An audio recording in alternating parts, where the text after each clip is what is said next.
Good morning, everyone. Good morning. Welcome to the Duron Morning Show with your host himself, me, Duron Coles. Today is February 24th, 2021.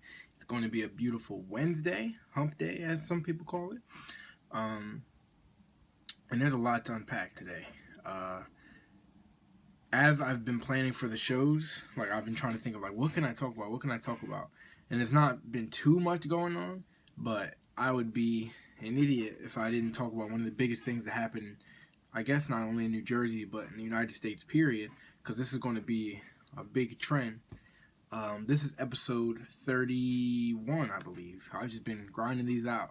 So episode 31, we're going to talk about how yesterday New Jersey and our governor, Phil Murphy, passed huge legislation to not only legalize but decriminalize recreational marijuana. And this is going to have a huge ripple effect on everything in New Jersey. The economy, the jail time. I don't know if they're going to be releasing people yet, if they're going to be exonerating people's records. That means more people will be able to get jobs, which then again, it's a cycle. It's going to make the economy go up. People will get more money, spend more money. They say, and I'm going to be reading a lot from this article. I tried to learn as much as I could about this, but as you guys know, I don't ever want to give false information. So rather than me, I can spit out the facts, or I could just read them to you, and I'll give you guys the link to the article as well. But apparently, there's going to be some form of tax that's going to give back to black community or communities where all the offenses, where there were a lot of weed arrests. It's going to give some money back to those communities. Part of the taxes that are taken from people buying, for example, next year, 2 years from now, when people can buy weed inside of Wawa, they're going to give tax dollars back to communities that were hit really hard. So like I said, there's a lot to unpack here. There's a lot of theoretical situations, and there's a lot of money that's going to be made. Just like I said in the caption, there's a lot of money that's going to be made. But honestly, by who? That's what I want to start with. It's crazy to me that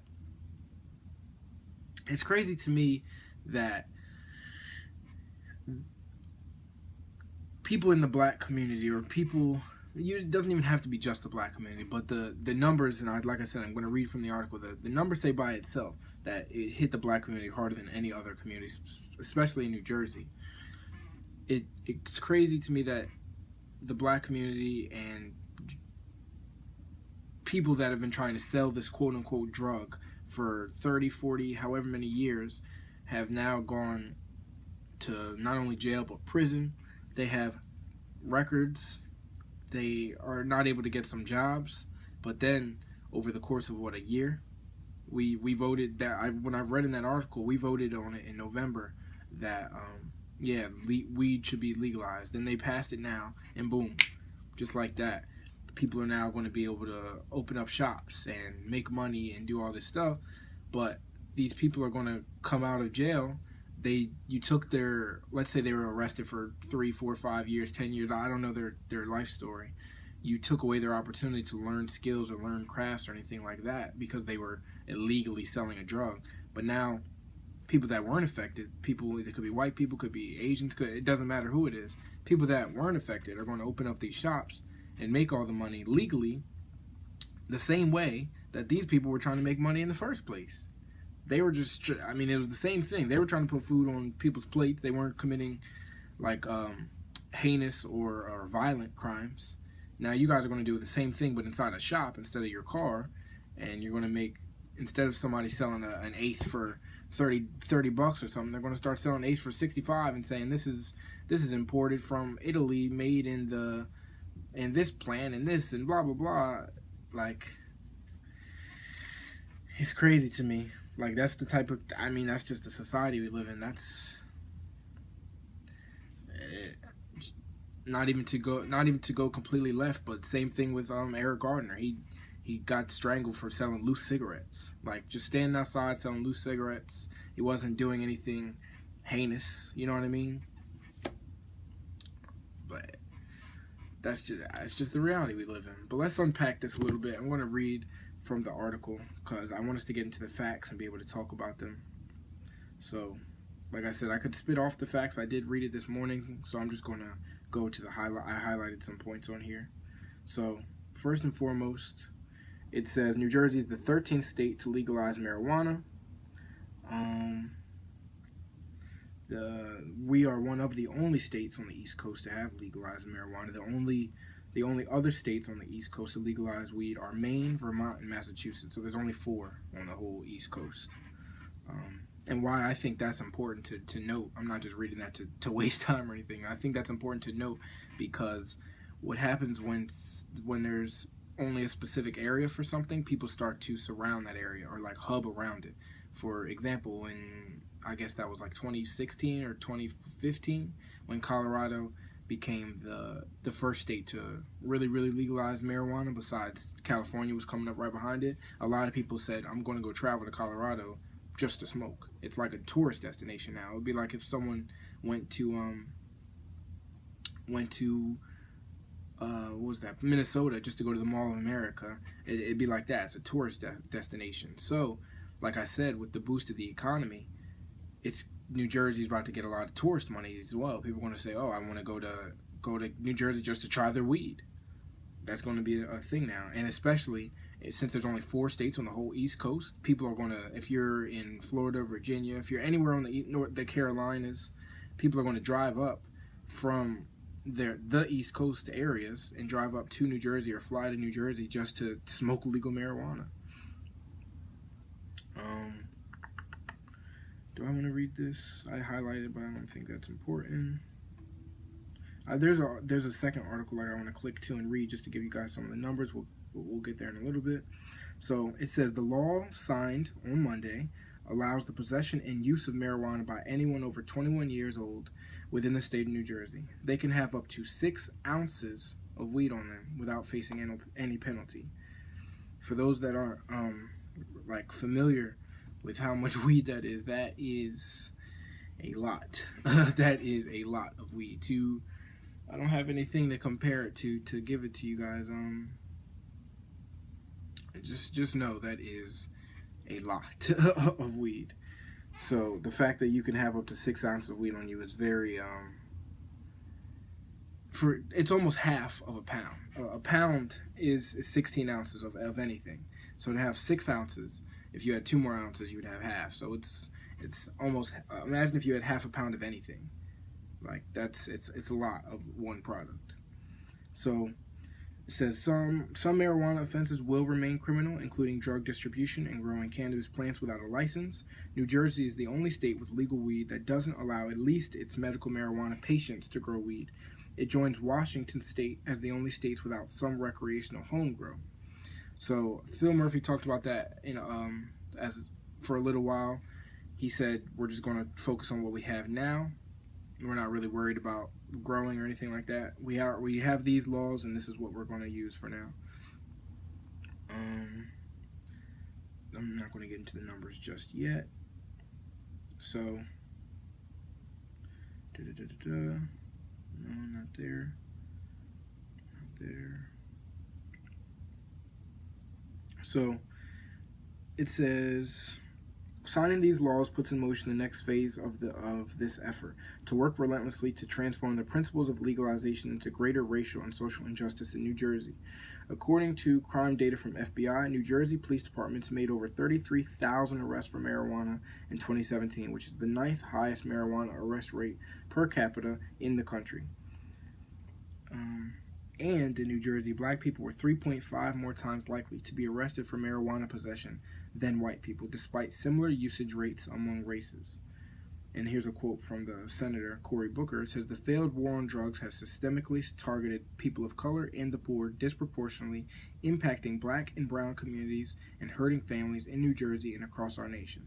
U.S. Senator Cory Booker said that, and he said today is a historic day. Now, where's that other article? Since we're already on the numbers, there was this other article I clicked, like you could click different links and stuff. So I just wanted to read a little bit of these numbers just to tell you guys, like, yeah, hearing 3.5 times sounds like, oh, that's a lot or whatever, but here's a deeper dive into that.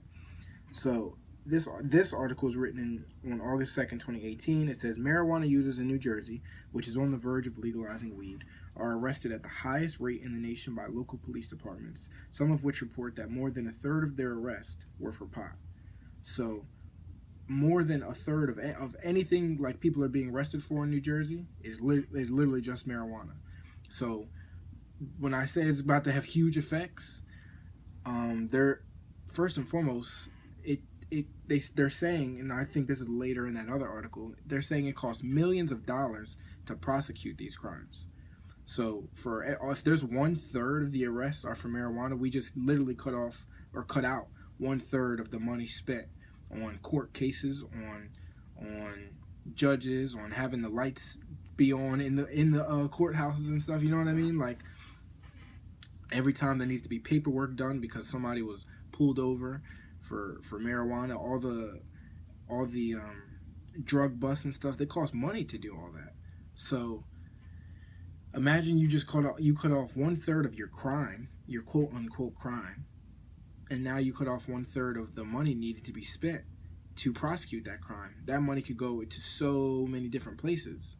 And not only are you saving money, now you're going to be making money from tax dollars.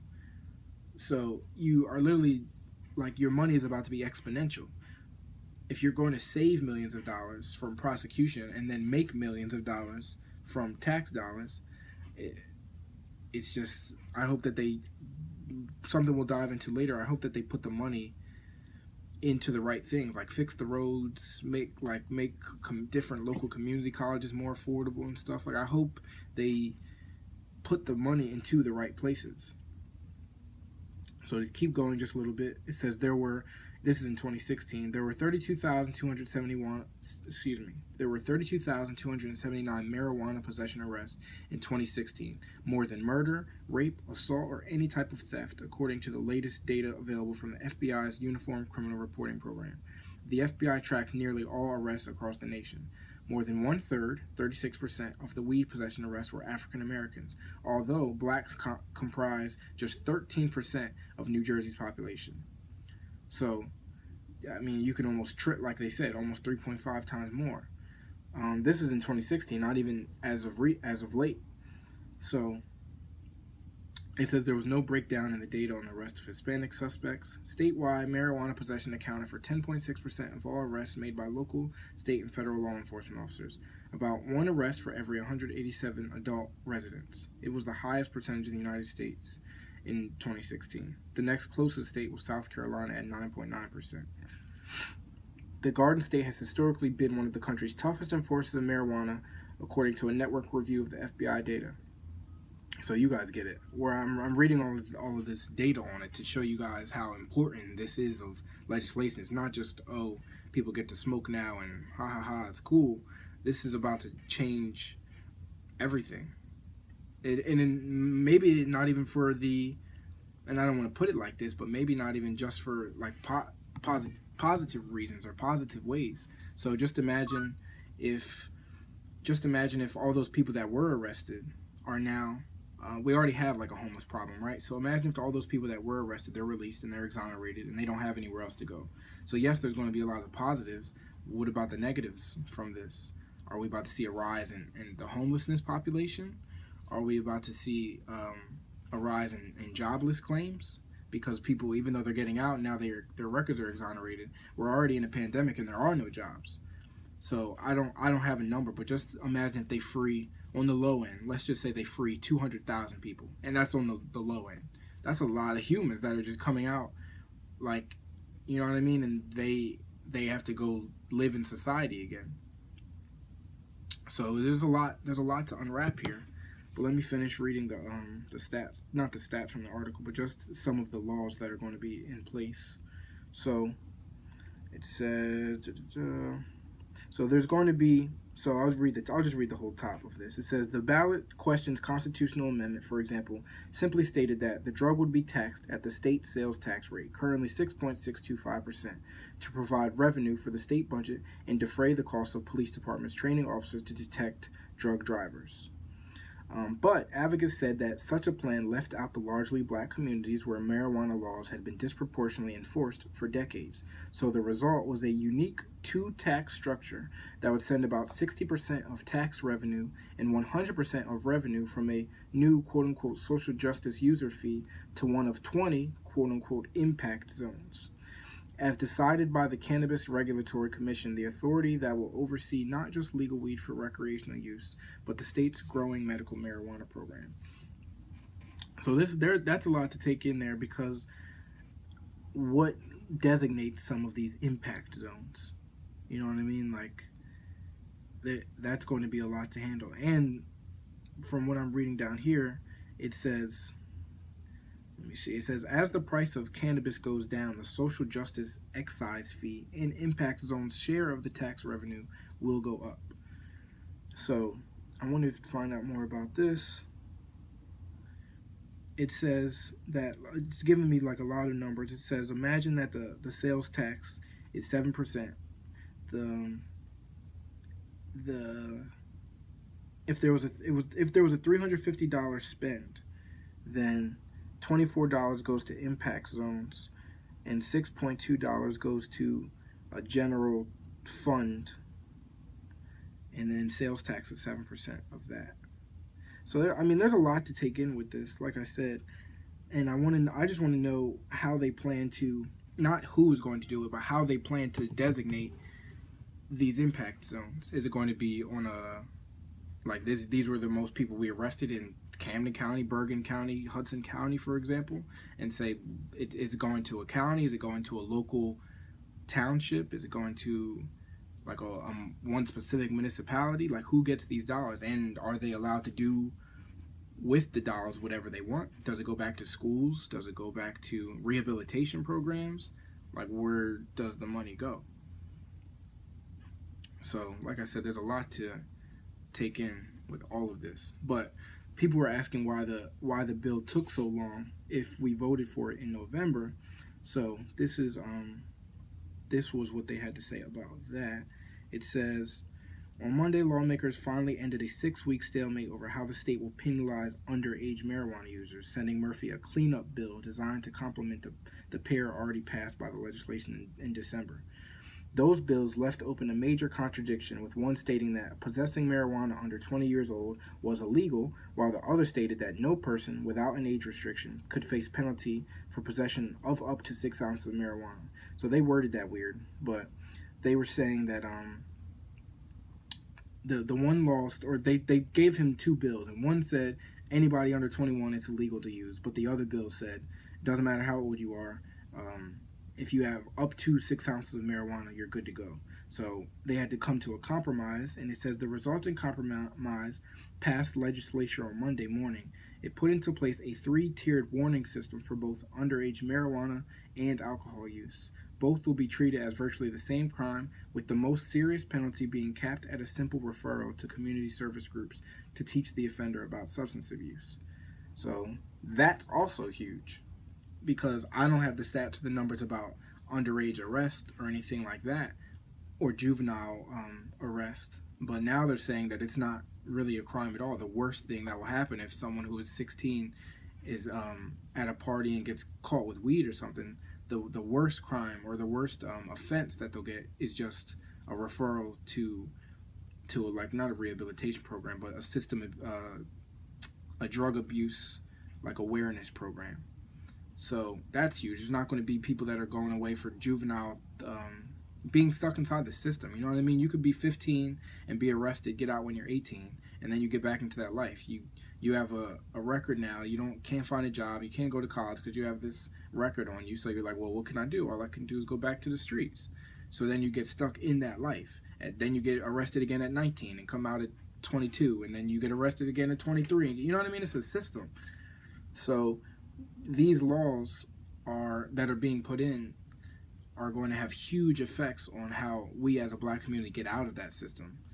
And not only that, maybe we can try to make some money off of this now too. Like I said earlier in the show, we were already trying to make quote unquote illegal money from it, but now the same way that we are selling it or trying to put food on our plates is the same way that people that don't look like us are going to open up shops in our communities and do the same thing.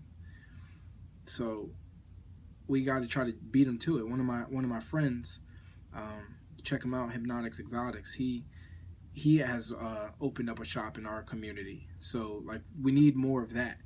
We need to expand more or try to give back to our community. So that it starts off with that. It starts off with trying to band together and stop fighting one another. Let's see if I have anything else highlighted in this. All civil penalties and fines, even from underage drinking citations, were removed from the bill. So there's no like fines or penalties or anything like that. Let's see. I think that's all I have. Yep, that was all I highlighted. So, from what I'm gathering from the bill, it's going to be kind of treated like alcohol. They didn't. The only thing they didn't say was anything like about. I guess they consider that DWIs, driving while inebriated or whatever. They didn't say anything about like if people are going to be like what the repercussions are, because we already know the repercussions for drunk driving. What about high driving or anything like that? And they also, I didn't read that in there or highlight it, but it also said that that there's not going to be any recreational sales like within stores like Wawa or anything like that. It's not going to be at least for a year. So don't think that because this got passed yesterday, you're going to be able to go to 7-Eleven and buy like a dub or something tomorrow. It's going to take a while to get to there, but they said people that are licensed to sell can still do that, or they can like sell legally now. But like I said, I just want to get into the theoreticals of this. That's really all I want to get into, because there's just so much to unpack with it. Like, for example, let's say that I'll have to use 2022. Let's say in 2022 they make $10 million of taxes off this, and that might be I'm underselling it, but let's say they make $10 million into it, and that not for the whole state. Okay, let's just say $100 million, and does that go back to individual counties? I want to know how the money gets broken up and where does it go now? Because there's about to be so much money from it. Like I said, it's more that you have to put into your head. It's more than just money being made. Like, oh wow, there's tax dollars. They say the easiest way to get rich is not to make more money, but to save money. If you can learn how to save money, you can get rich. That's exactly what they're about to do. I don't know how much it costs them per year to prosecute all these cases, or there might be special training that they do for police officers. Like, hey, we have to send you guys away every 6 months to do this training on weed protocol. You know what I mean? Whatever the situation might be. Let's say that per officer that costs them $200, and there's 200,000 officers. I don't know. Well, that's probably too many, but let's say there's 30,000 officers and it costs them $200 per. Math, I think that's 600,000. I don't even know what numbers I said, but it's either 600,000, 6 million, whatever. You're saving a lot of money. And that's just off one situation. Now, instead of having to buy police dogs and stuff and say, hey, we have to pay for these dogs to get trained for smelling marijuana and stuff, they might be able to cut back on that. Does that go back into roads, into schools, into we have this energy crisis? Are we putting any of the money back into renewable energies, trying to reduce our impact on that so we don't end up like Texas? Sorry, Texas. Pray for Texas. Like, there's so much. And from a business standpoint, somewhere like Wawa, you have to consider who you're going to take off the shelf. For like anytime that you're putting something else up on the shelf, you have to unless you're going to make a bigger space, you have to take someone off the shelf. So if I don't even have a company. If Tilray's a huge weed, and we have to talk about the stocks as well. But if Tilray, which is a huge weed company, they partner with Wawa and say sell our stuff, do they take Marlboros off the shelves? Do they take, you know what I mean? Are there about to be a whole lot of companies like Tilray or Marlboro that are going to start making their own Dutches and stuff, making their own wraps? There's so much business that's about to go into this. Are they about to start opening up, just like out in California and Colorado? Are they about to start opening up these weed infused restaurants and smoke? What do they call it? Not smoke free. Smoke friendly restaurants. I saw something in California. You can smoke in this restaurant and eat the food and stuff. There's about to be so much business to this and so much money to be made. And I just want us as the black community to be part of the people that are making the money. That's all I really want. But the stocks as well. I know that the weed stocks are going to have to go up because we're just going to see a trend here. Virginia, maybe a month, 2-3 weeks ago, maybe a month ago, they saw a huge legislation be passed. And I don't know if they were legalizing marijuana, but I think they were like decriminalizing it or something. So that was huge. And now New Jersey has it, which means maybe in the next 2, 3, 4 years, that means New York is coming, and Pennsylvania, and Connecticut. So within the next, if you think of it long term, quote unquote long term, the way that they define long term in business is anything I think 5 years plus is long term. 2 to 5 years is short term, and anything like besides that is almost immediate. So if you think about this long term, 5 years plus, we're going to see all 50 states legalize this. And if it doesn't come from a state level, we'll just see from a federal level, they'll just decriminalize or legalize it, and it doesn't matter what the states say. It federally, I actually don't know how that works. If federally, if Joe Biden in the United States says, yeah, we're legalizing weed, but Kansas says, nah, you can't do that here, whose laws do you go by? They can arrest you, I guess, in that state for that specific penalty. I don't know how that goes, but regardless, I think in the next 5, 6, 7 years, we're going to see all 50 states have at the minimum decriminalized, but at the maximum legalized marijuana usage, recreational marijuana usage. So if you're not in any weed stocks now, buy them while they're cheap. People, if you want a good example, and everyone knows I'm a Tesla fiend, I always talk about Tesla because their growth is stupid. If you bought Tesla back in 2012 or 2011 when it was $10 or $8, you'd be a millionaire by now. So don't look at the weed stocks that are $2 or that are $6, maybe even $30. Don't look at them and go, oh wow, like they're not going to go anywhere. Okay. Okay. You were going to wish that you got in early. People laughed at Bitcoin in 2008 when it was not even worth $1, and now it's worth over $40,000. If you owned even half a Bitcoin back then, like if you owned half a Bitcoin back then and you probably owned not even 10 cents, people probably laughed at you like, you think Bitcoin's real? And now if you kept it 13 years later, you'd be laughing.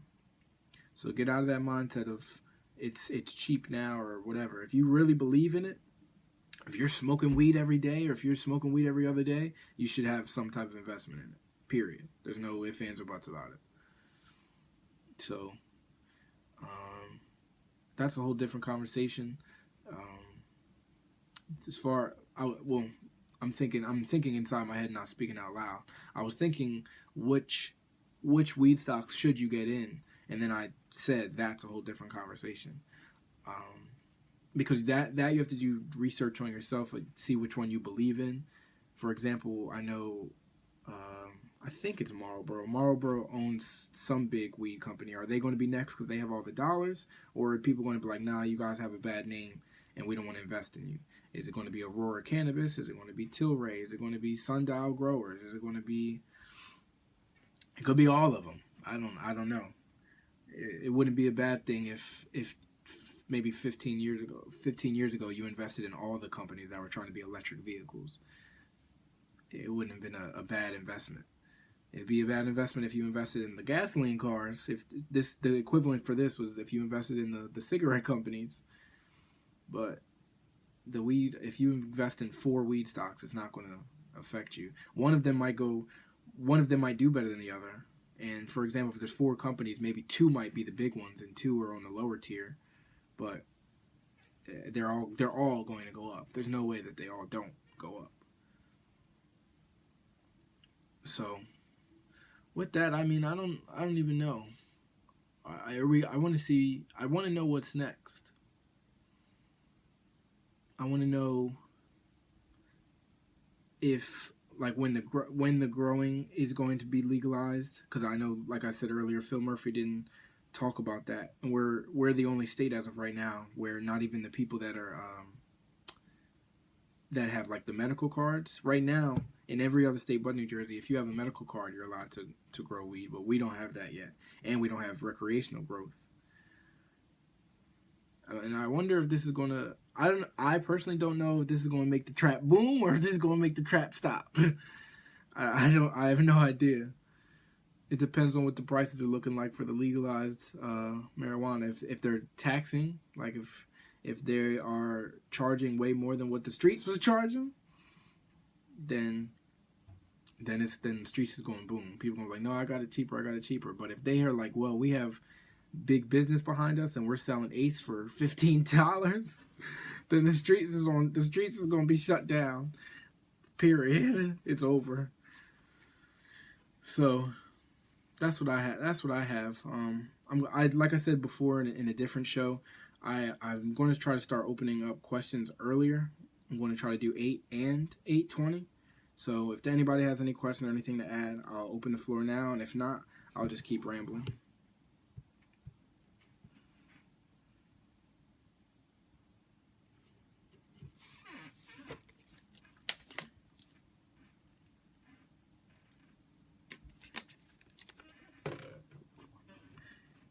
All right, I'm gonna keep going then. I might even end up switching subjects, but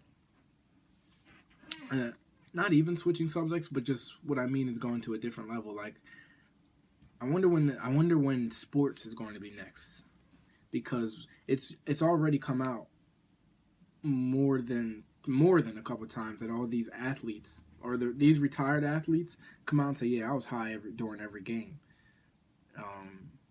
And it made me play better, it made me calm down, all these things. But it's still, you can still get like in trouble by the NFL, NBA, wherever, if you're high, or if you get tested and they find marijuana in your system. So I wonder if sports are coming next with this wave, because if the states are legalizing it, and you don't see that there's any performance enhancement from it, then what's the issue? You know what I mean? If the players are saying that it helps them with the pain and it helps them calm down and all these other things, and it's only going to benefit your players, and it, like I said, it's not some type of, it's not like a steroid where now because you smoked this, you're stronger and you're about to tackle someone harder and break somebody's neck. That's not what the weed is going to do like a steroid would. So I wonder what sport is going to be like first. Maybe there already are some sports. I might be ignorant and there's somebody already has it regulated, I guess would be the word. And I wonder if it just goes down the line. Something like schools. There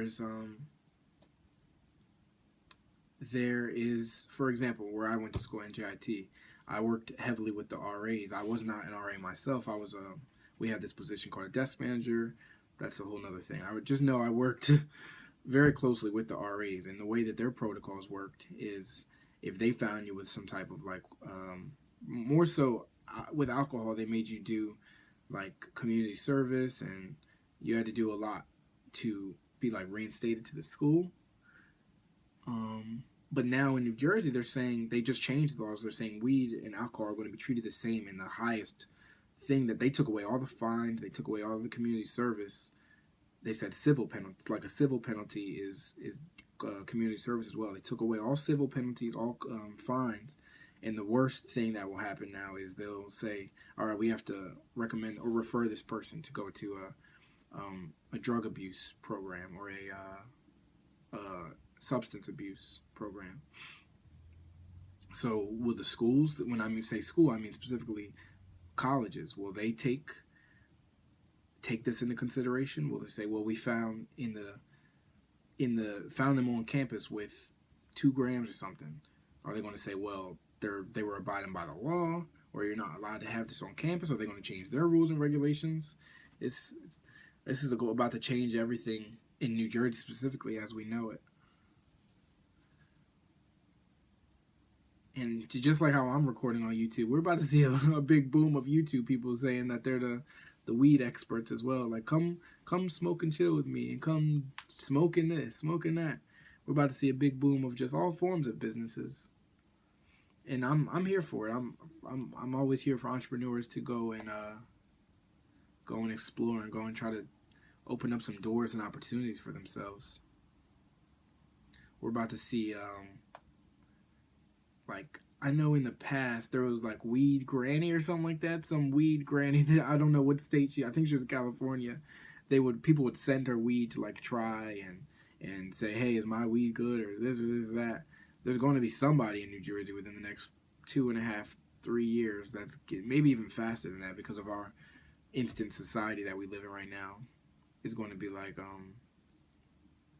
new, I don't even know, if my cousin were there, he would understand this inside joke, the za expert. So,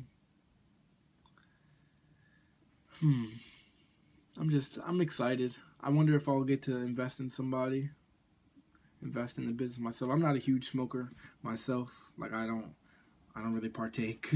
But if there's money to be made, I will throw money at somebody who's growing or is opening a business or something like that. I don't have much money myself right now, but it's not a short-term thing. Just because I don't have the money right now don't mean I won't get the money in the future to invest in somebody. And maybe we can open up like there's going to be warehouses that open up. There's going to be shops. There's going to be distribution centers. The people are like, this is about to boom. This is about to boom. And like I said, it's about to be a tourist destination. So, for example, let's just say, I'll use Tilray again. I don't even think that they're located in America. I think they're a Canadian company, but let's just use them. If Tilray opens up a shop in let's just say they open up a shop in near Six Flags or something. I don't know. They know people are going to come for tourist destinations for Six Flags, so they're like, let's open up our weed station, our weed shop in Jackson, New Jersey, near the Six Flags, so people can get the double tourism. That is going to make other businesses go around there. And instead of seeing like trees and being the garden state, New Jersey's about to turn into like an industry. It's about to look like Philly or New York. You know what I mean? Like, people are going to just start. And I think that's obviously an over-exaggeration. I don't think we're about to start building skyscrapers. Like, that's not what I mean. But I think there's just about to be hubs. Like, New York has these districts, these business districts. Philly has these districts. I think New Jersey it's coming next, where maybe not specifically just for weed, but just business in general. There's a lot of tech companies in Newark going to coming to New Jersey. Microsoft is coming to New Jersey, I think in 22 or 23 or something. They already have, not a tech company, but the people who make M&Ms and all those candies. I don't remember their real name, but when I was in business school, they said that they're opening up like a facility in Newark. So a lot of business is being brought to New Jersey, which means a lot of tax dollars, which means hopefully they can fix our roads. hopefully they can make all our home prices go up, so I can flip my house for a bigger price and keep on booming in my industry. But on a serious note, I'm excited to see what the future holds. And for real, I mean, I'm gonna end it there. I brought up all the points that I have. I'll open up the floor for any questions, see if anybody has anything. If not, I'll end it early. I don't want to waste y'all time, and I don't have anything else to ramble about. The only other thing that I'm curious about right now is these stimmies. I want my stimulus check, but I don't know enough about what's going on. I know that they are voting on that this week, so keep y'all fingers crossed. It just passed something it had to pass yesterday, and then they're going to be voting again by the end of this week, and then it should be out hopefully within the next. I hope within like the next 2-3 weeks. If I can get my taxes back and my stimulus back at the same time, we rolling. Bring somebody to the floor. Let's see.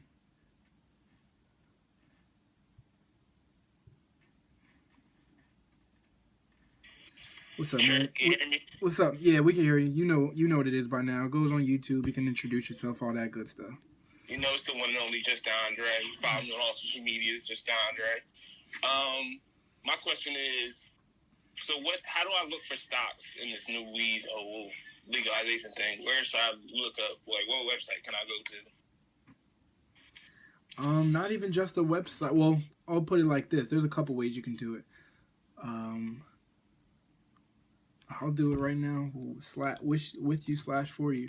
Even if you just look up weed stocks, they just come up. Like it says there's just a whole line of them. It says Canopy Growth. I know Canopy's huge right now. The big ones come right up. The top 4 that I know of already, they're right here. It says Canopy Growth, Tilray, Aurora Cannabis, and Kronos Group.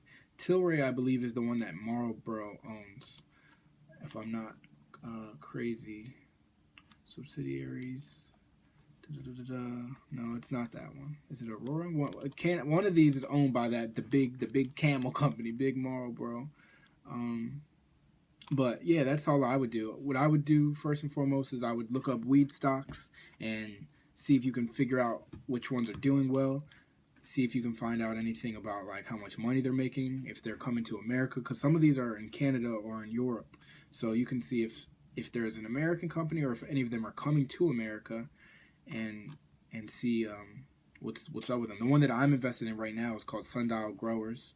Sundial is cheap right now. It's only like $1 something. So even if it goes up, I prefer cheaper stocks like that, because even if a bigger stock is booming, let's say you get a stock that's $35 or something. If it goes up to 37, then I mean you didn't really make much money. That's cool. $2. That's cool and all. But if you I'll put it like this: if you put $100 into that $33 stock, you only own 3 shares, and if it goes up $2, you make $6. But if you buy something that's $1, if you put $100 in there, you now own 100 shares. So if it goes up $2 from $1 to $3, you make $2 times 100. You make $200. You know what I mean? So yeah. And that math is actually wrong. You make $2 each, so you're 100. You make 200 plus your original 100, so you go to 300.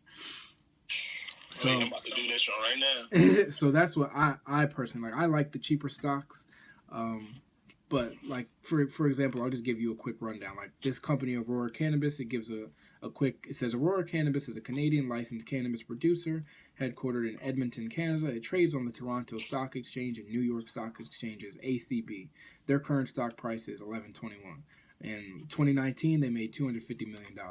So you just got to compare and say, well, what did they make in 2019? 2018? Did they go down or go up? If they're going up, that looks good to me.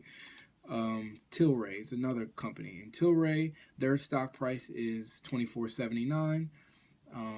Doesn't say what their financials are or anything like that. But that's how I do it. I go by their financials.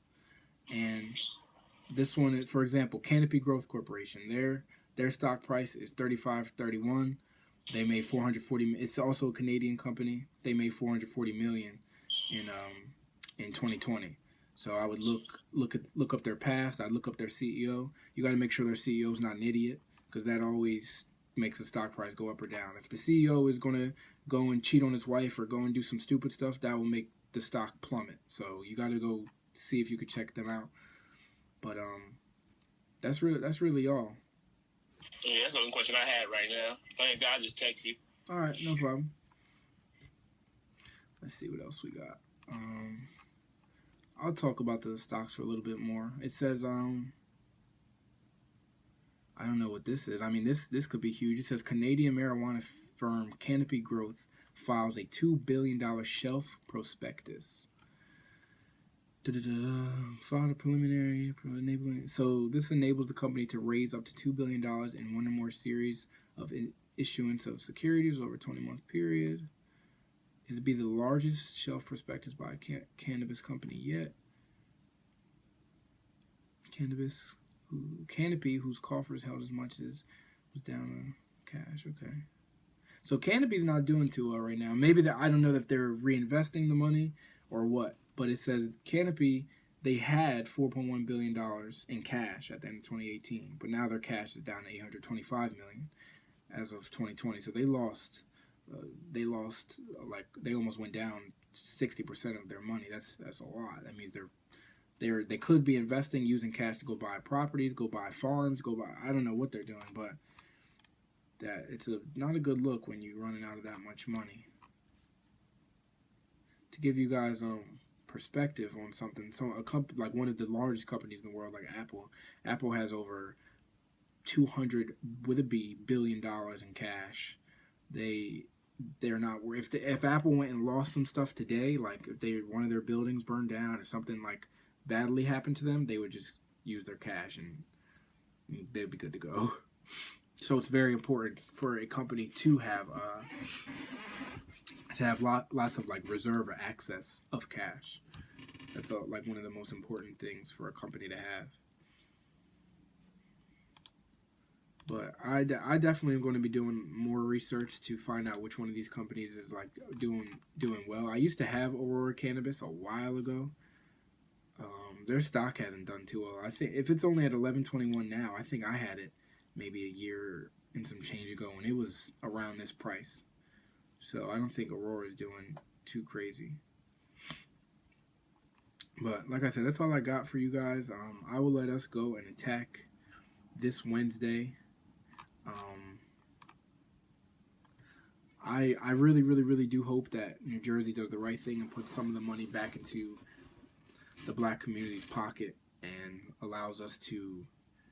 One thing that they should also do is give some type of incentive or some type of break for black people that are trying to open up these businesses. We already know historically that black people don't get the same amount of loans or can't get the same access to loans that people that don't look like us can. So there should be some type of rebate or some type of break that says, hey, if you guys are about to open up, if black people specifically are about to open up a weed shop in their own community, here's $10,000 for startup costs. Like that should, like, you guys arrested our people. They just said 3.5 times more than the average person. So like we need some type of incentive or some type of help. I hope that's something that they implement as well. And like I said, that's all I got for you guys. I will see you guys here 7:30 a.m. tomorrow to 8:30. You can follow me on all social media platforms at the Duron Coles. If you're on YouTube or anything else and you're still here to the end like this, go think about supporting me and liking the video and all that good stuff. And I'll see you guys here tomorrow.